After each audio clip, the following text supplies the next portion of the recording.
Where did Oklahoma end up in the 247 Sports team recruiting rankings? It might be a little bit misleading about how strong this class is. Let's discuss coming up next here on Locked On Sooners.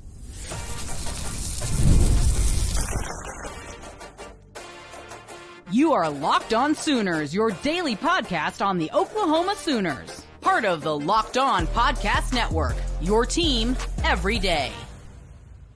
Again, thanks for making Locked On Sooners your first listen every single day. Shout out to all the everydayers out there. Tune in and subscribe to the show wherever you get your podcast. Let us know who's your favorite 3-star in the 2025 recruiting class. Who's the guy you think is going to have the biggest impact at Oklahoma? Let us know in the YouTube comments. Hit us up on social media on all the platforms. You can find us out there.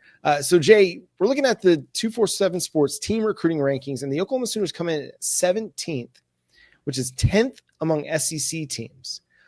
But this is a little bit misleading here, Jay, because Oklahoma took a relatively small class for Brent Venables. So they only took 18 kids, where you look at a lot of the SEC teams, they're taking 25, 26, 23, 21. And so Oklahoma may only be 10th in the SEC in terms of total score, but in blue chip rating ratio, they're number 6 among those teams in the SEC, behind LSU, Alabama, Georgia, A&M, and Texas. So the usual suspects is basically what you're saying there. Teams that you end up finding yourself around and behind. And it makes sense, right? So for Oklahoma, the most important thing when it came to this quote unquote, ratio and the players that they were going after and going after a smaller class, it feels like it's a definition of the times that's happening here in college football, because an 18-man class makes sense for us, because the goal here is that we need to get some more experience on the field. Let's put it this way, John. Let's theory craft here in this conversation. How many teams do you know out there in college football in general, including SEC, Big Ten, and everything, are okay with playing a whole bunch of freshmen on their team? Not many. Right. And that's the thing I'm looking at with this, is that because we know that they're going to have to reduce their roster to 105, the goal here is to make sure that you're maintaining a large amount of veteran players with a small amount of young players, and you just continue to rotate that around as you lose them. And so I know a lot of fans are like, Texas has a number 1 class. Once again, a whole bunch of 5-stars and stuff. For Texas, they're probably hoping they're not playing a lot of those freshmen immediately. Now, some of them may show up and show out immediately and get a chance to play, and they may fill in some of the spots where they need replacements, but Texas is losing a lot. Same thing with Georgia. But Georgia's bringing in 28 freshmen. That just does not sound like winning football today. Because we've all learned that the older your players are, the more veteran they are, usually the better your teams are. Notre Dame and Ohio State had a very veteran set of teams. Now, they had some young players like a Caleb Downs come out there that was playing, as a sophomore. Totally get that. But the majority of the team were veterans. And that's what we're seeing with Oklahoma right now. Thank goodness. We're actually at the point where we're playing a bunch of sophomores, redshirt sophomores, and juniors and seniors. So we've got age and we've got experience, so that understand how college football works.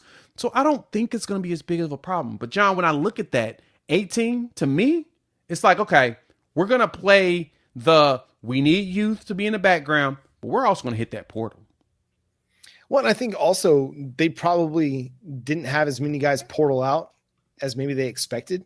It's true. In the winter portal session, because I think if you look at the offensive line in particular, there's a lot of dudes that I think if you were to ask, a buddy or, your Sooner friend or family member, then maybe they thought X guy or Y guy was going to portal out, but they didn't. Whether it was a dude that was banged up all year and didn't really play a whole lot, it didn't happen. Oklahoma added a big offensive line class, retained all those guys. And so you kind of were left in a situation where, okay, you might have had to short other positions. Wide receiver might have been one of those spots. Even though you had a bunch of wide receivers portal out, you had big wide receiver classes for 2024 and 2025, or at least you did initially.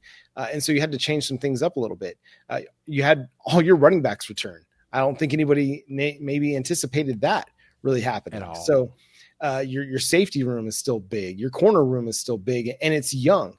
So the 18, I think, makes sense for this transition from 2024 to 2025, because you did return a lot of players. And so, in the future, once everybody kind of gets a handle on what the roster construction is going to look like, maybe they take a bigger class. But, and we'll talk about this maybe a little bit more on tomorrow's episode, that Oklahoma might actually be a beneficiary of some of these other teams taking bigger classes when come June or the spring portal window, a lot of these rosters are going to kind of thin out a little bit as they have to get down to that 105 roster limit. It's going to look a lot different. So 18 now might turn into something a little bit more down the road, or you might bring in several more portal guys, which again, we'll talk about more of the portal stuff on Friday's episode. But yeah, I think this is them just saying, hey, we know what we need for now. Let's see what the roster is going to look like. Let's see what the attrition is going to look like and how we get to 105 in this new roster limit era of college football. Yeah, you got to pay attention to those numbers, and that's the thing that's going to be critical. And I think that a lot of fans don't get that portion of it. And that's the one thing that we want to preach to you, Sooner fans, is that this staff understands that at a certain point, they're going to start cutting people. And so in a way of being, I guess, a good steward to them, letting them know, hey, you're probably one that's going to be on the list that's going to get cut. You probably need to find a home here in the winter window, because when the spring window comes around, it's going to be really tough to find homes. And like you said, it was kind of a shocker that we did not lose a single running back into the portal. I kind of thought we would lose one or two, especially the way that Taylor Tatum as well as Xavier Robinson kind of, came out. It looked like they're probably going to fight for some spots. But keeping a Javante Barnes and a Gavin Sawchuk, still got veterans out there that can play running back, and you're going to have a nice set of rotations. You did lose some, solid players on defense. Like Deshaun McCullough is still one that I hate that we lost at his size. He was one that excited me at 6'5", 230, 240 pounds. I wanted him to work out or find a way for him to work out, but the game is the game. You understand that he understands that he wants to be able to play, and the only way he was going to play was not being at Oklahoma, because the linebacker room was starting to get big with Kip and Kobe showing up. Samuel Masigo starting to shine out. You pick up a player like Kendall Daniels to be able to add to that room because you lose a Deshaun McCullough. You probably still go after a Kendall Daniels if you can get your hands on him. So to me, it makes sense that the Sooners are trying to not have too much youth. You want to have enough youth to prepare yourself to build over the next couple of years, but you need more veteran presence if you want to win today. And honestly, this is a win now year for Oklahoma.